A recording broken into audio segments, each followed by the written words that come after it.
যুক্তরাষ্ট্রের president Donald ট্রাম্পের একটি গোপন অভিযানের খবর বিশ্বজুড়ে আলোড়ন তৈরি করেছে। ইরানের ক্ষেপণাস্ত্র হামলার হুমকি থেকে বাঁচতে তিনি নাটকীয়ভাবে বিমান বদল করেন।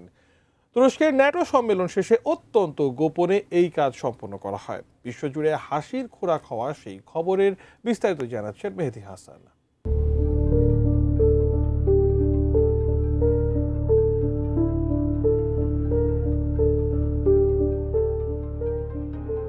ওয়াশিংটনের এক রিপোর্টে ট্রাম্পের এই মজার কাণ্ড প্রথম ফাঁস হয়।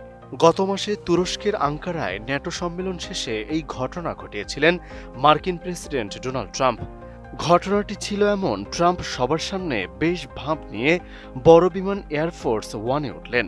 বিমানে সাংবাদিকদের সঙ্গে কথাও বললেন, কিন্তু নিজের কেবিনে না গিয়ে ট্রাম্প সাহেব বিমানের ডানার উপর ইমার্জেন্সি ডোর দিয়ে বের হয়ে একটি খাবারের কন্টেইনারে চড়ে বসেন। সেই কন্টেইনার বহন করা ক্যাটারিং ট্রাক ট্রাম্পকে নিয়ে যায় অন্য একটি ছোট বিমানে।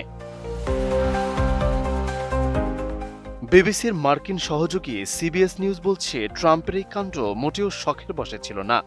মার্কিন গোয়েন্দারা নাকি খবর পেয়েছিলেন ইরান ট্রাম্পের বিমান লক্ষ্য করে ক্ষেপণাস্ত্র হামলা চালাতে পারে। ট্রাম্পও নিজেকে ইরানের ১ নম্বর টার্গেট মনে করে। তাই আঙ্কারা ছাড়ার আগেই তার মনে বেশ ভয় ঢুকে যায়। আমি বুঝি নির্মাণের শিল্প, সালাম স্টিল বোঝে ডিউরেবিলিটি। সালাম স্টিল, মোস্ট ডিউরেবল স্টিল। ট্রাম্পের ভয় কাটাতেই মার্কিন গোয়েন্দাদের মাথায় আসে এই বুদ্ধি। রানওয়ের পাশে দাঁড়িয়ে থাকা খাবার সরবরাহকারী ট্রাকে প্রেসিডেন্টকে তুলে দেওয়ার পরিকল্পনা ছিল তাদেরই। ওয়াশিংটন পোস্ট জানিয়েছে, ট্রাম্পকে সেই ক্যাটারিং ট্রাকে চড়িয়ে ছোট বিমানে নেওয়া হয়। ওই ছোট C-32 নামের সামরিক বিমানটি সাধারণত ভাইস প্রেসিডেন্ট ব্যবহার করেন।